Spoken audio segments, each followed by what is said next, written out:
What is a woman? Would you like me to answer that? Yeah. A woman is an adult human female. Easy enough. I agree with that. So trans women are not women? Oh, Also, they absolutely I are. would answer that. They're What is a adult woman? human females. A woman is hot. Trans women aren't female, they're male. No, they're female. So they have female gametes and whatnot?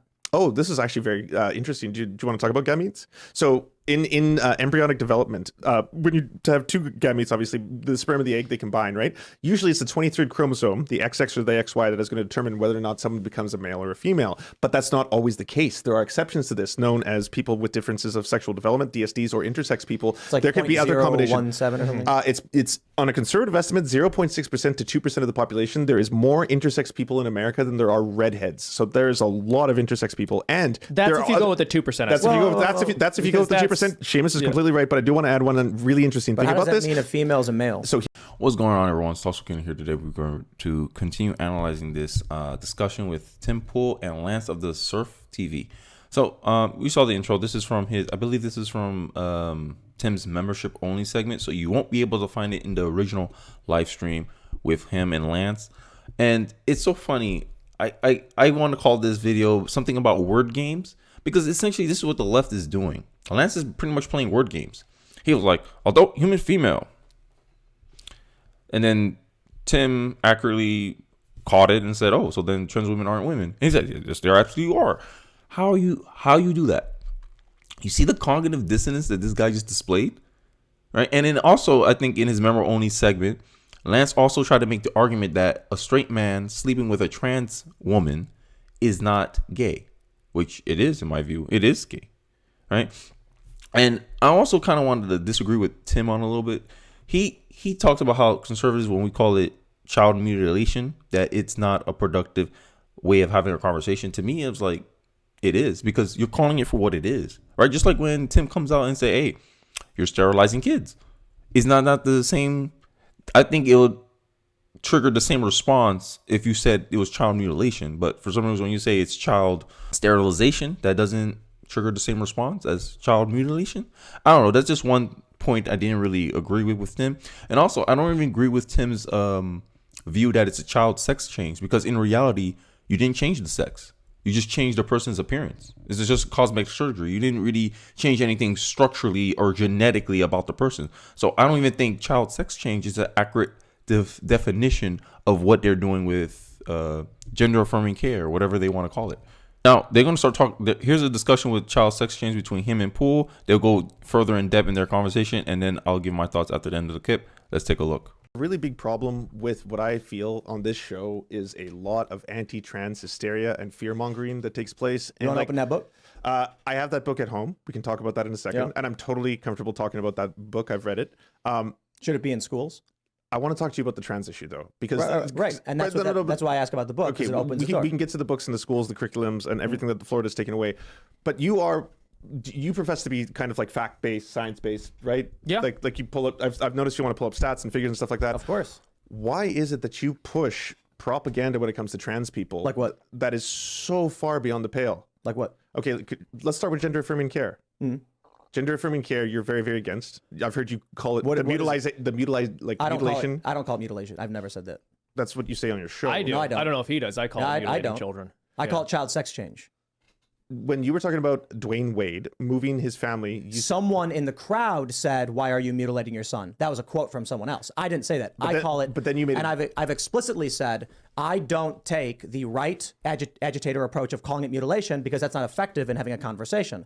I will plainly call it a child sex change as what it is. I'm not going to call it gender affirming or mutilation, because I don't think those things accurately explain what it is.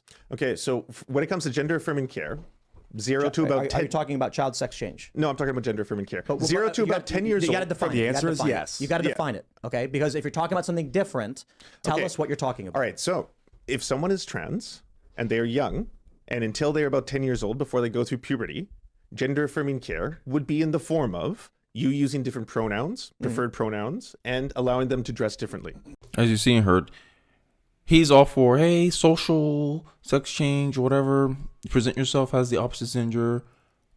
I'm kind of fine with that. Like, hey, you do you. But to me, I kind of want these people who profess to be intersex, because at the end of the day, intersex is an actual medical condition. It's an objective biological condition. You have both organs in your body, like for female and male reproduction, right? And a lot of these people today who identify as trans don't have this condition. It's just a social, oh, I think, therefore I am type of scenario we're dealing with transgenderism. And I found an article with the Post Millennial. I don't want to show it because I don't have the thing, so it has a lot of ads, but just to make sure that I'm not just making it up, you know, this is from the Post Millennial. You guys can find it if you guys want to check it out yourself, right? So I'm just going to read a little segment from it, which is they're talking about how Lance of the Serf TV wrongly claimed, and this is according to Post Millennial, that puberty blockers have been safely used for decades. And I'm kind of getting ahead of myself because then you'll see his arguments. He made an embarrassing comparison between the growth of adolescents identifying as transgenderism in the past to a small increase in left-handed people that occurred several decades ago after society dropped children for being left-handed, right? And this is a factor that a lot of conservatives, and I agree with this, is that there's a social contagion to this stuff, right? These people who claim to be trans is not something that happened naturally in reality. That's my argument. This is why I'm for Florida banning this stuff out of the schools. And I think the book they were talking about might have been Genderqueer, that he was talking about, that, oh, why don't read the book?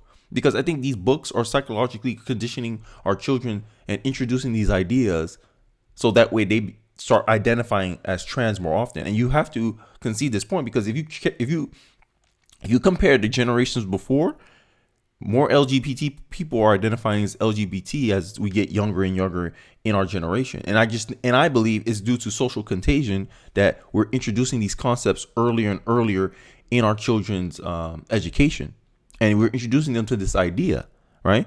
And one more time to make my point is, another huge flaw in Lance's reasoning is, and this is from the Post Millennial, sorry, I have to always reference that, is that the demographic of people identifying as transgender, gender clinics all over the Western world has seen huge surges in teenage girls identifying as transgender and seeking medical transition. And population surveys show a similar pattern. A disproportionate number of these girls are on the autism spectrum. And this is another claim that conservatives bring up. And I have done much research, but that is a point of contention. I don't really hear lefties able to properly reason about these conditions. Like, hey, how you know this is not an extension of an existing mental illness, and they're using it to, and you're misdiagnosing it as gender dysphoria.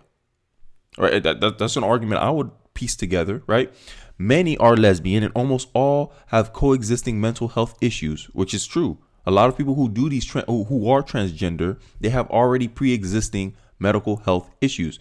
Most show no signs of gender-related distress during childhood. All these signs indicate social contagion. To me, that's a decent point that Post-Millennial is making here about the social contagion aspect of people wanting to identify as transgender, especially when you see a certain someone, he who should not be named, his name starts with Dylan. You see all the fame, success, and money he's getting.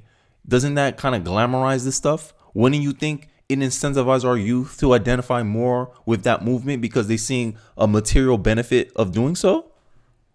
I leave that question to the lefties in the comments that agree with child sex change. But I digress. We're going to get into more of the specifics, and Tim Pool and him are going to argue out when is the average age of child sex change, and then we'll end the video after the clip. Let's take a look. Do you accept that there is no surgery being performed on children at that age, from 0 to about 10? There's nothing, there's no hormone blockers, there's no puberty blockers? There is hormone blockers. I don't think surgery is happening on kids under 12. So hormone blockers aren't given to children until they go through puberty. That's not true. We actually pulled this up with Destiny. He actually called me out. I was wrong about a stat. Okay. What we found was 47,000 cross-sex hormones. I think it was something like 17,000 puberty blockers and like 2,000 double mastectomies for girls after the age of 13 or whatever. But so that doesn't apply to anything I just said. Puberty blockers were preteen. Puberty blockers. Yes, puberty blockers. They have to because they have to give them the puberty blockers before puberty starts. Yes, of course. Right. So you're just reaffirming what I just said. From 0 to 10 till you're about to go through puberty, gender affirming care only comes in the form of using different pronouns, using different names, allowing them to dress differently, and that's it. And you don't have a problem with that. Wait, Lupron too? Okay, so we'll get to Lupron. But up to that point, you don't have a problem with any of this yet, right? I'm saying, and you agree that there is no surgery being performed on children at that age. Zero to 10. Let me just start from the beginning so I can make sure I'm getting what you're saying right. Yeah. I don't care if parents call their kids names or whatever. I care about medical or surgical intervention. Okay, so that doesn't happen until about the age of about 16. That's the average age for. But you're wrong. Okay, like and look, we had Destiny on the show. We went into great detail about it. There are girls who are 13 who are getting this done, and there was a study. Actually, it was Canadian, I believe. 12 to 17, they had several hundred surgeries performed. Okay. Yeah, the Lance, bro. He tried to, I guess, force Tim to make a position. Hey, do you agree that this does not happen to kids under 16? Explain Jazz Jennings for me. I don't know when Jazz Jennings did his surgery. Can someone in the comment section probably tell me? But I'm pretty sure it was under 16, right? Because I thought he did it before he went to puberty. And you can't deny it, a lot of these people who are for gender affirming care, they push for people to be on Lupron and puberty blockers early. And what we're trying to do is we're trying to get ahead of this. Because end of the day, and I told you, this is the difference between a lot of rational thinking people and the left, is rational thinking people will try to look ahead and try to be proactive into preventing, hey, are we setting up our children for failure in the future, or are we setting up our kids for a bad or worse outcome in the future, right? Because the cure can't be worse than the disease, right? So if we're treating gender dysphoria, and your solution is, hey, let's put them on puberty blockers before they go on the ages of puberty, because there's studies out there that show that if you let a kid go through puberty, for most cases of gender dysphoria, they grow out of it. But what's the prescription now today? What's the socially correct or politically correct way of treating gender dysphoria now? Oh, put your kid on puberty blockers, make them dress up as a woman or the opposite gender. Then when they get over the age of 16, go give them the surgery, and their lives will be complete. No, that's a wrong description, right? And I'm going back to the post-millennial again. Lance also seems to believe that children and adolescents go through a lengthy process of counseling and psychological assessment before accessing hormone interventions, and dismiss claims that young people are being fast-tracked into these drugs, which is a lot. Lance would likely be surprised to learn that at least 5 out of Canada's 10 main gender clinics do not require any psychological assessment or counseling before starting a child on puberty blockers or cross-sex hormones. One study showed that 62% of minors were given puberty blockers on the very first appointment at a gender clinic. And this is in Canada, where I think they're way more extreme than us on this issue. And this is something that here in America, I do not want happening. Like, you giving them drugs without an assessment. It's the same argument that I forgot who this trans male, whatever this person was. I forgot who his name is. Eli, I think his name was. He was, so I'm gonna send these puberty blockers over mail to people who need them. You're not a medical professional to be prescribing those to people. That should be illegal, and you should go to jail for that.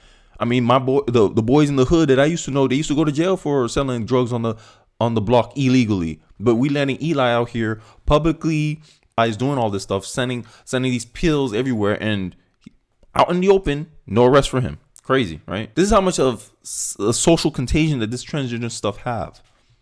And it's not bound in reality, in my view. And he called them propagandists. Like, he was trying to say, oh, I don't believe all this propaganda. And then when Tim called him out, okay, what facts do you have? He was like, oh, there's no gender affirming surgeries done to kids. When, to me, if you're under 18, you're still considered a kid. Preteens, yes. And then the preteens treatment is not surgery. You're right. But you're still medically intervening. You're giving them puberty blockers, which has shown to cause detrimental damage to the biology of the kid. It's not a healthy. We're not setting up these kids to be healthy in the future. You sterilize them, as Tim Pool pointed out, with the puberty blockers. This is not. You're not changing anything. You're doing, to me, you doing harm to the human body's natural state. To make the human body, or force the human body to become what you think it should be, when in reality you're not that thing. You're literally going against your true self, because you have XY and you're trying to make yourself XX, but you can't, because your body's like, yo, I'm XY. That's why you have to use that dilator to keep your wound between your legs open, because your body's like, yo, this is not natural for me.